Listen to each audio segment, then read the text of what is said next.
गुरु जी हम चुके हैं। प्रणाम गुरु जी। आशीर्वाद आशीर्वाद।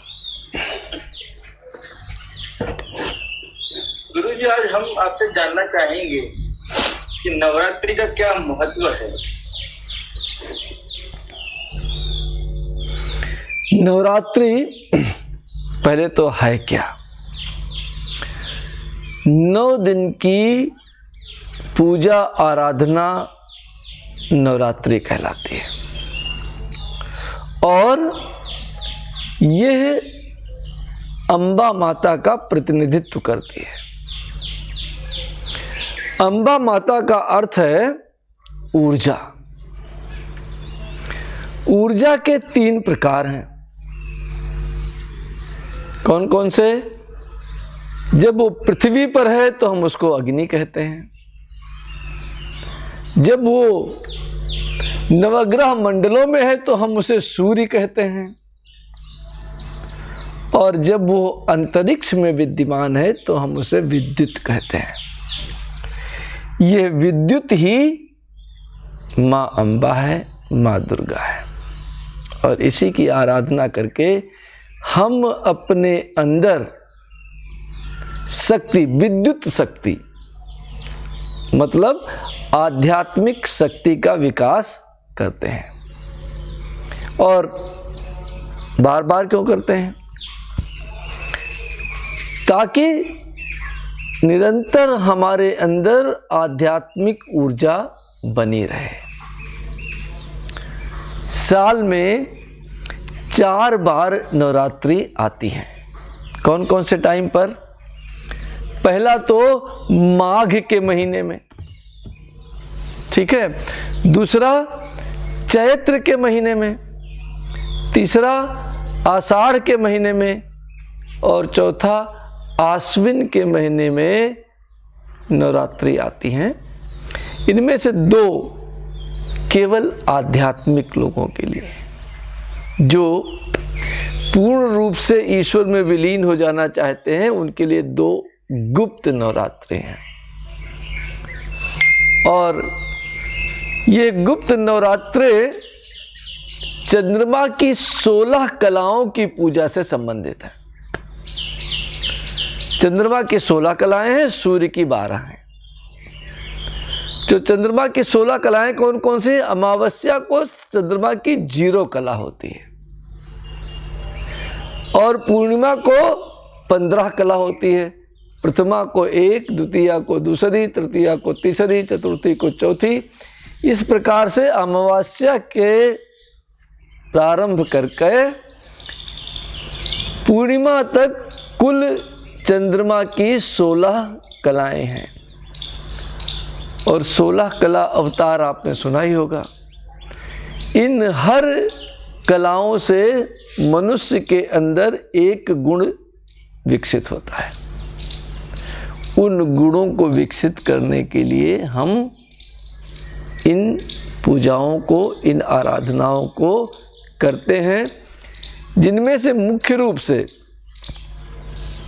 आपके अंदर जितनी भी क्षमता है,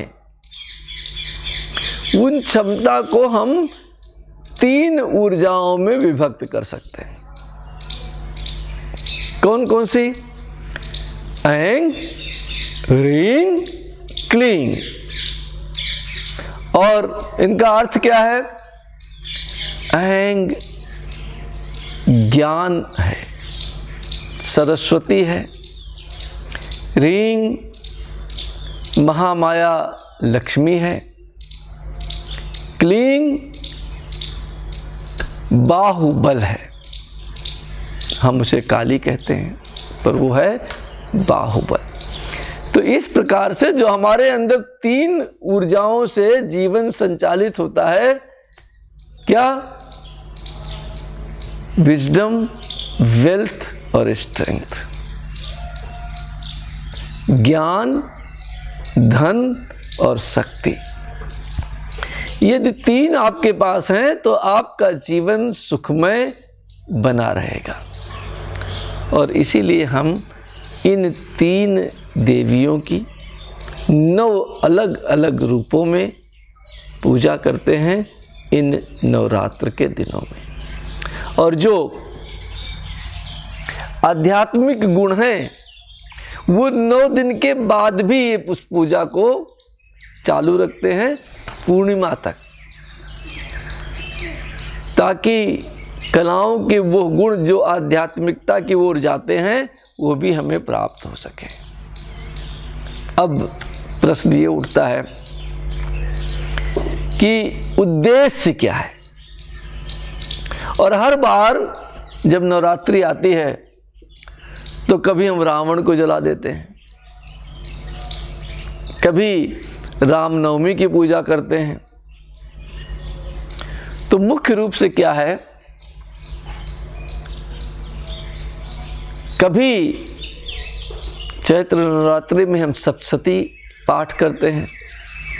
सप्तशती पाठ में शुंभ का वर्णन आता है। अब चाहे रावण हो चाहे शुंभ हो, ये है प्रतीक अहंकार के। और हर बार हम ये भी कहते हैं कि रावण केवल बाहर ही नहीं था कि पैदा हुआ मर गया, वो तो पैदा था हुआ और मर गया था, पर हमारे अंदर भी एक रावण है, हमारे अंदर भी एक शुंभ है, और वो शुंभ है अहंकार। मनुष्य का जीवन 2 बहनों पर आधारित है, ज्ञान और अज्ञान। अज्ञान शुंभ को जन्म देता है और शुंभ जो है अपने बाकी मित्रों को एकत्रित कर देता है और एकत्रित करके क्या करता है, ज्ञान के साथ सदैव युद्ध करता है। जब ज्ञान नहीं आएगा तो अज्ञानता रहेगी और पशुता सदैव बनी रहेगी। तो मुख्य रूप से नवरात्रि का उद्देश्य है इस पशुता को समाप्त करना। और जब ये पशुता समाप्त हो सकेगी तो आप इसमें अपने अंदर विराट देवत्व की स्थापना कर सकते हैं। ज्ञान जो है आपको विराट देवत्व की ओर ले जा सकता है। अब पशुता क्या है? हमारा बिल्ली जैसा व्यवहार, हमारा कुत्ते जैसा व्यवहार पशुता नहीं है। हम जो एनिमल्स हैं उनका तो सत्कार और आदर करते हैं, उनको जानवर भी कहते हैं, लेकिन पशुता है जो बंधा हुआ है और आप इस शरीर के अंदर बंधे हुए हैं और किससे बंधाए हुए हैं? पासों से। पास जो है वो रस्सियां हैं। कौन कौन से पास हैं? घृणा पास है, लज्जा पास है, भय पास है, जुगुप्सा पास है। जिस कुल में आप जन्मे हैं वो कुल पास है, जिस जाति में आप जन्मे हैं वो जाति पास है, सील पास है, और इन्हीं में आप सदैव जकड़े रहते हैं। भय, घृणा, लज्जा। हमेशा आदमी डरता रहता है, भूतकाल के बारे में भी और भविष्य काल के बारे में भी। और ये डर जो है वो उसको प्रेजेंट मोमेंट में, आज और अब में जीने नहीं देता। तो नवरात्रि का उद्देश्य है इस पशुता और शत्रुओं को समाप्त करना। शत्रु कौन कौन से हैं? जो राक्षस शत्रु आपके अंदर हैं वो कौन है? काम, क्रोध, लोभ, मोह, मद, मात्सर्य। ये शत्रु हैं और भय घृणा लज्जा पास हैं। इनसे मुक्ति पाकर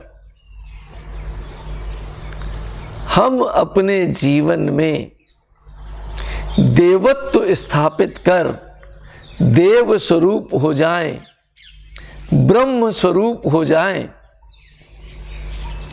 इसीलिए नवरात्रि की उपासना वर्ष में 4 बार संपन्न की जाती है, 2 बार गृहस्थों के लिए और 4 बार उन संतों के लिए, उन भक्तों के लिए, उन साधकों के लिए जो अपने आप को समाप्त कर देना चाहते हैं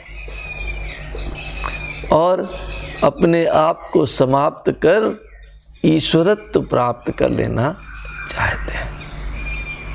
जब तक ये अहंकार जीवित है आई, तब तक ईश्वरत्व की प्राप्ति नहीं हो सकती। और यदि आप अध्यात्म की परिभाषा ही देखें तो अध्यात्म जो है मैं से हम बनने की क्रिया है। और बड़ा अद्भुत आप समझेंगे, मैं को संस्कृत में क्या कहते हैं? अहम। और अहंकार को क्या कहते हैं? अहम। मैं को लैटिन भाषा में क्या कहते हैं? ईगो। ईगो का अगर अंग्रेजी में अनुवाद किया जाए लैटिन में से तो उसका अर्थ है आई। ये आई जो है बहुत बड़ा है और ये सोचता है कि सब कुछ मैं ही कर रहा हूं, पर वास्तविकता ये है कि मैं कुछ भी नहीं कर पा रहा। जब मैं हम बनता है तो देवत्व की प्राप्ति होती है और इसी देवत्व की प्राप्ति के लिए हम नवरात्रि त्यौहार मनाते हैं, जिसमें हम प्रथमम शैलपुत्री च द्वितीयम ब्रह्मचारिणी तृतीयम चंद्रघंटे कूष्मांडे चतुर्थकम पंचमम स्कंदमाते षष्ठमम कात्यायनी च सप्तमम कालरात्रि महागौरी अष्टमम नवमम सिद्धिदात्री। इन 9 देवियों की पूजा करते हैं। ये 9 देवियां एक ही देवी के 9 स्वरूप हैं और उन 9 स्वरूपों की हम इस नवरात्रि में पूजा अर्चना कर रहे हैं। आप भी करें और हम पास का त्याग कर, पास को काट कर, शत्रुओं को नाश कर पूर्ण रूप से देवत्व को प्राप्त कर सकें, यही हमारी इच्छा है और यही हमारी आप सबके लिए अभिलाषा भी है। धन्यवाद, आभार। धन्यवाद गुरुजी।